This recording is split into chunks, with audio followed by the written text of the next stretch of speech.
Niagara Falls, New York. A residential street with vinyl siding and front lawns. At the end of the block, a chain-link fence. Behind it, a grass-covered mound. One sign on a post. No other markings. Right now, a treatment facility on this site is processing 5 million gallons of contaminated groundwater. It ran yesterday, and it will run tomorrow. The chemicals underneath that grass have been there since the Eisenhower administration.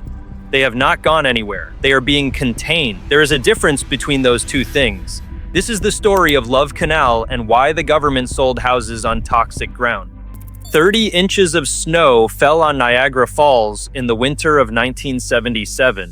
When it melted, the water table rose and 55-gallon drums buried 20 feet below the surface began corroding upward through people's backyards. A swimming pool was pushed off its foundation by chemical pressure from below.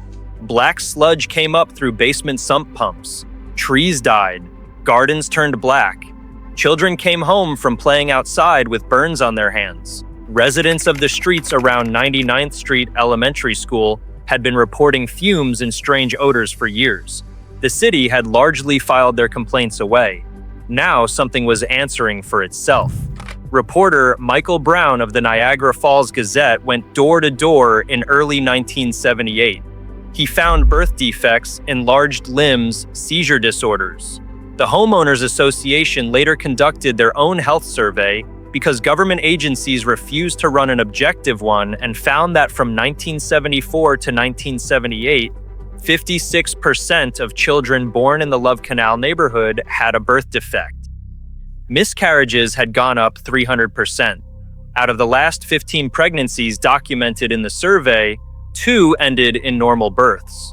The ground the school and the homes were built on had been a chemical dump. The people responsible had known it for 20 years. In 1892, a man named William T. Love came to Niagara Falls with a plan to dig a short canal and use the natural water drop to power a planned city. He got as far as a trench roughly 3,000 feet long and 60 to 80 feet wide before the money ran out. Nikola Tesla had just demonstrated that electricity could be transmitted over long distances cheaply, which made Love's entire scheme obsolete. The trench sat unused. In 1942, the Hooker Electrochemical Company received permission to use the abandoned canal as a chemical disposal site. By 1953, Hooker had buried 21,800 tons of industrial waste. Dioxin, PCBs, chlorinated hydrocarbons, pesticides, in drums stacked 25 feet deep across 16 acres. At least 11 known or suspected carcinogens were among them. When the canal was full, Hooker covered it with a clay cap and sold the land to the Niagara Falls School Board for $1. The deed included a clause warning that chemical waste had been disposed of on the property and that the buyer accepted all liability.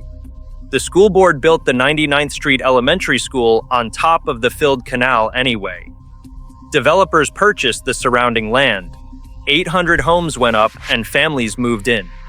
During construction of the surrounding neighborhood, city workers cut through the clay cap to use filled dirt for the LaSalle Expressway and punched through the sealed canal walls to install water lines. The cap that was supposed to hold 21,800 tons of buried chemicals in place was now perforated. Clay absorbs water slowly. Once the seal was broken, every wet season pushed contaminated leachate outward through the surrounding soil. The blizzard of 1977 was not a freak event that uncovered the problem. It was 30 inches of water moving through breaches that had been there for 2 decades. In 1958, 5 years after the sale, 3 children suffered chemical burns from waste that had surfaced near the school grounds. Hooker investigated. The company's own internal records confirm it concluded the buried material was unlikely to stay contained. Hooker said nothing. In congressional testimony years later, a company representative explained why. Publicly warning people might have been interpreted as accepting liability despite the disclaimer already written into the deed. Dioxin has no color, no smell, no taste. You cannot detect it without laboratory equipment. It stores in fat tissue. Its half-life in the human body is 7 to 11 years. Water samples at Love Canal showed dioxin at 53,000 parts per trillion. For context, the contamination is so severe that parts per trillion is the relevant unit of measurement. That's the equivalent of a single drop of water in 20 Olympic-sized swimming pools. The population most vulnerable to dioxin exposure, according to the World Health Organization, is fetuses and developing infants. The school was open from 1955 to 1978. Congressional hearings in 1979 found that approximately 90 billion pounds of toxic waste were generated in the United States every year, and roughly 90% of it was disposed of in ways that put public health at risk. Nobody had a reliable count of how many sites like Love Canal existed across the country. In November 1980, Congress passed the Comprehensive Environmental Response, Compensation, and Liability Act, the Superfund program. The EPA locked in the formal remediation plan for Love Canal in the Record of Decision signed October 26, 1987. Love Canal was the first entry on the national priorities list. The cleanup that followed took 21 years. What it produced was not removal. The canal is lined with polyethylene and clay, capped with topsoil, fenced and monitored through 150 wells. The chemicals are still in the ground. They will be in the ground for centuries. The treatment plant running today is not a sign the cleanup is ongoing. It is a sign that Love Canal is now a permanent feature of the landscape, a human-made geological layer that requires mechanical intervention in perpetuity to keep it from spreading further. Lois Gibbs was 27 when she read a newspaper article about the dump beneath her son's school. Her son Michael had been healthy before the family moved to Love Canal. Afterward, he developed asthma, pneumonia, urinary tract infections, and a seizure disorder. Her younger daughter was diagnosed with a rare blood disease. Gibbs went door to door.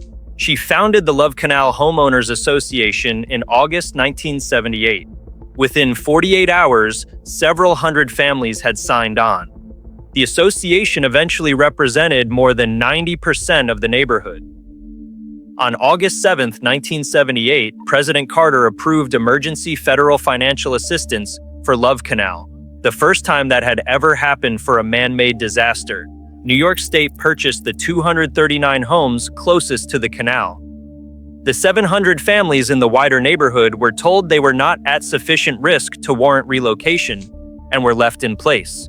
Gibbs kept going. In May 1980, the EPA announced chromosome damage in 11 of 36 residents tested, indicating elevated risk of cancer, birth defects, and miscarriage. Carter declared a second emergency. By October 1980, federal legislation had permanently relocated 900 families who chose to leave. Occidental Chemical, Hooker's parent company, settled for approximately $247 million across 3 separate agreements.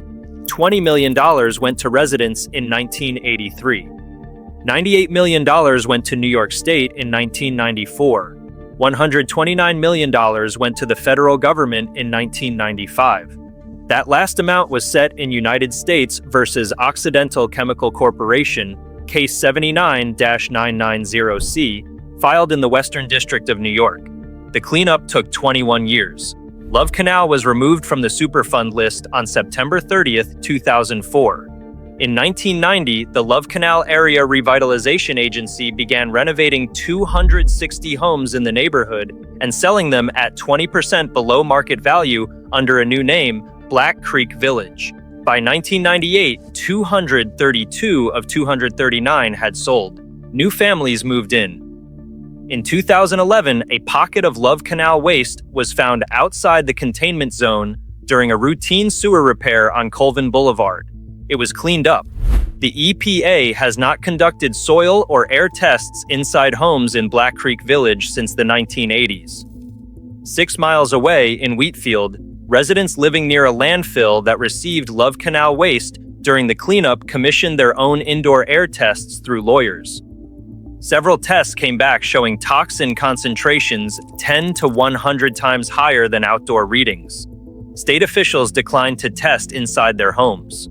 In 2024, a state court dismissed 18 class action lawsuits filed against Occidental's subsidiary OxyChem, cases that at various points involved more than 1,000 plaintiffs, on the grounds that the claims were speculative. The plaintiffs filed appeals. The landfill in Wheatfield, less than 10 miles from Love Canal, received some of the waste removed during the official cleanup. It was declared a Superfund site in December 2015. Some of the people living near it are former Love Canal evacuees who moved there to get away from the original disaster. New York State Health Commissioner David Axelrod, who oversaw the evacuation, described Love Canal in 1988 as a national symbol of a failure to exercise a sense of concern for future generations. The treatment plant runs every day, the fence is still there, and Black Creek Village is a real neighborhood where real families live. Thanks for watching. Don't forget to subscribe for more abandonment documentaries from across America.